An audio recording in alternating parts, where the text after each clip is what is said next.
Alright guys, this is a quick video basically on me putting my Mercedes-Benz diesel motor into this Toyota. How did I do it, I guess, or why did I do it? Because the thing wouldn't pass smog.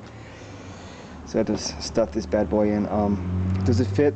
Pretty much. I mean, the adapter from 4x4 Labs kicks the motor forward a great deal. So in this particular vehicle, the 79 Toyota 4x4, otherwise known as the Hilux, there is no room for a radiator. So the radiator had to get moved. So basically I fabbed up motor mounts, which is right there. I fabbed up the exhaust system, which normally kick down on this side and go back. Now it goes down the other side. I did my wiring, the glow plug. This is now like a push button deal through the wiring to a like a relay, and the fan relay is now basically on a push button deal also. The brakes work, the power steering works, the fuel and everything is plumbed in directly back to the tank like it needs to be. Oil pressure sending unit works, the coolant temperature sensor works, the speedo works. The only thing that does not work in this thing is the tach. And I thought by using the Toyota alternator, which is obviously buried down there, and the original wiring harness, basically I thought I'd be able to utilize that, but it doesn't work. So anyway, that's the only thing that does not work. Power brakes, power steering, everything else, all the controls work, and coolant is basically plumbed a hard line from where it would normally exit the engine, right here and right below that, via hard lines which basically shoot back all the way back to the bed. And I fabbed up this mount with the radiator. This fan is from a Ford Probe, and this is your Mercedes-Benz. That's obviously your Mercedes-Benz coolant expansion tank. And other than that, the hard lines come out right there. They get, flexible rubber hoses, and they send them. And I plumbed it where it needs to go. So that is controlled by a little switch.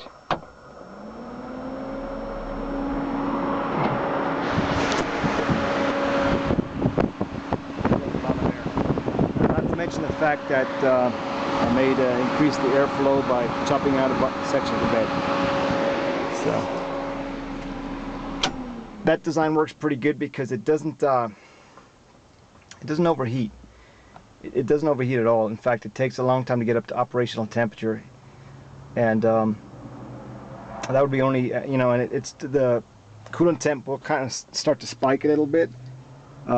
However, you kick on the fan, and it'll bring it right down. And there's also a way that if I want to, utilizing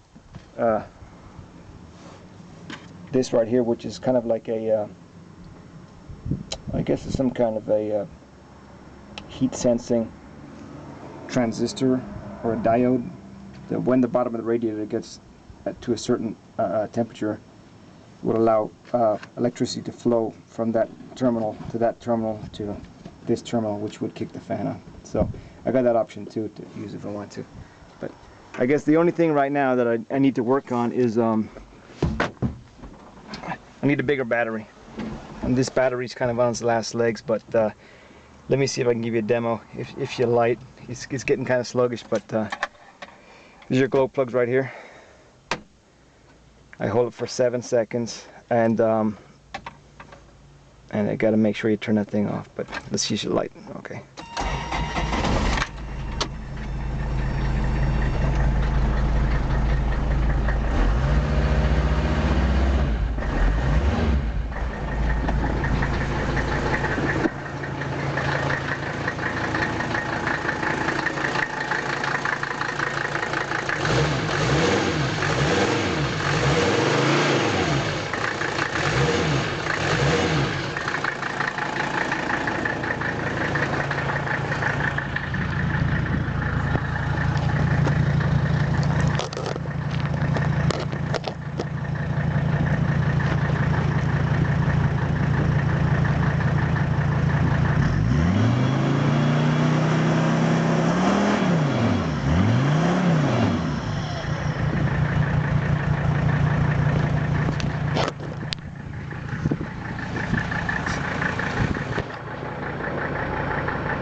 So that's pretty much how it works. Initial impressions, the build went super easy. Everything just went together extremely smoothly. I was surprised how easy it went. Things to kind of fix up, I gotta notch the frame. If you look down there, the frame is super close to the to basically the pulleys, but I'm gonna notch that out a little bit. I'm gonna put a gusset right there for extra strength. I'm gonna have to just kind of do some fit and finish on that. Just hold it up a little bit. And pretty much that's it. I mean, everything kind of went easily. How does it work? It works pretty damn good. It'll take off in first gear with no throttle input whatsoever. It'll pull heels in fourth gear. No need to downshift. It starts right up in cold mornings. It seems to be pretty economical. My odometer does not work, but you know, and it's also pretty cool. I mean, people look at it like, dude, what do you throw a rod? No, it's a diesel. It's a what? It's a diesel. I didn't know they made a diesel. They didn't, you know. So you kind of got that to contend with. Fit and finish.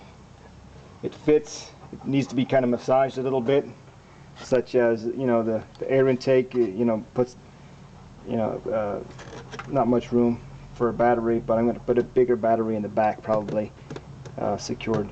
The motor mount, you got to build that yourself.